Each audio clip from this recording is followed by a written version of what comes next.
Hi, my name is Trent Henderson. I'm the pastor of Heritage Park Baptist Church in the southeast suburbs of Houston, and I'm a Truett graduate from a long time ago. I did a doctorate of ministry at Trinity Evangelical Divinity School, and my major project focused on ministry in a post-disaster context, particularly preaching in a post-disaster context. Matt asked me to pull together a couple of thoughts. Here's a brief executive summary of the findings from my project, and so I want to pass them along to you. First of all, four big things. First of all, the preacher must be the pastor, and so I want to encourage you to be in people's lives. Now, that looks very different than it did during Hurricane Harvey, which was the disaster that my project was based on.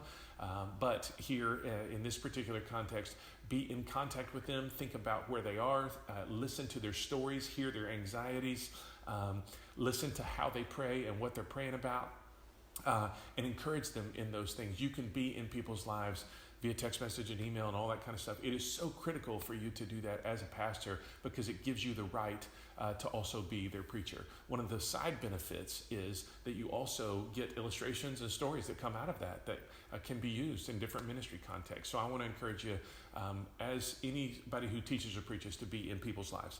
Secondly, you want to point them to a God who is both caring for them personally and also powerful. And you have to run on both of those rails. You got to put the train down on both of them. So on the one side, a God who cares about them and what they're going through right now, cares about them personally, but also the God who is powerful enough to do something for them.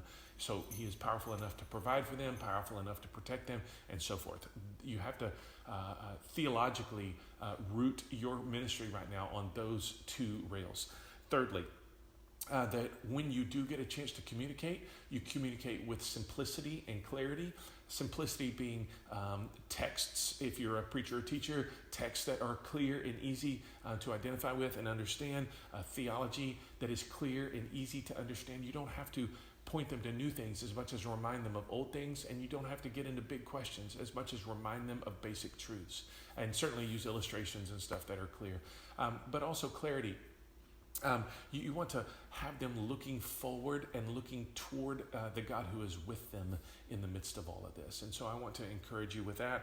And lastly, and the biggest thing that I took away from the project that I got to do was that it is important to consistently remind people in our church families that we are in this together, and that the church is uniquely equipped to live through perilous times and disasters. And not only are we uniquely equipped to live through those, but we're also uniquely equipped to help others do the same.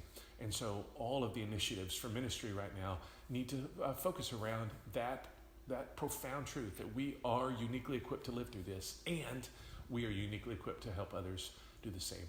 God bless you in your ministry in these very, very strange days. There is a white paper available in PDF form that Matt has if it would be helpful for you to get a hold of that with a little bit broader summary than I've just given. It also includes sermon outlines. If those are helpful, please feel free to use them. God bless you in your ministry in these days. Thanks.